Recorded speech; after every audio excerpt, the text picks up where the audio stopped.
নমস্কার।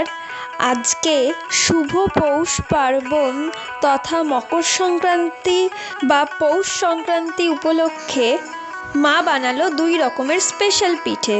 একটি হলো আশকে পিঠে আর তার সাথে খেজুরের গুড় বা নলেন গুড়, আর আরেকটা হলো চষি পিঠে বা চুষি পিঠে। দুটোই একেবারে অপূর্ব স্বাদের হয়েছিল। আহা!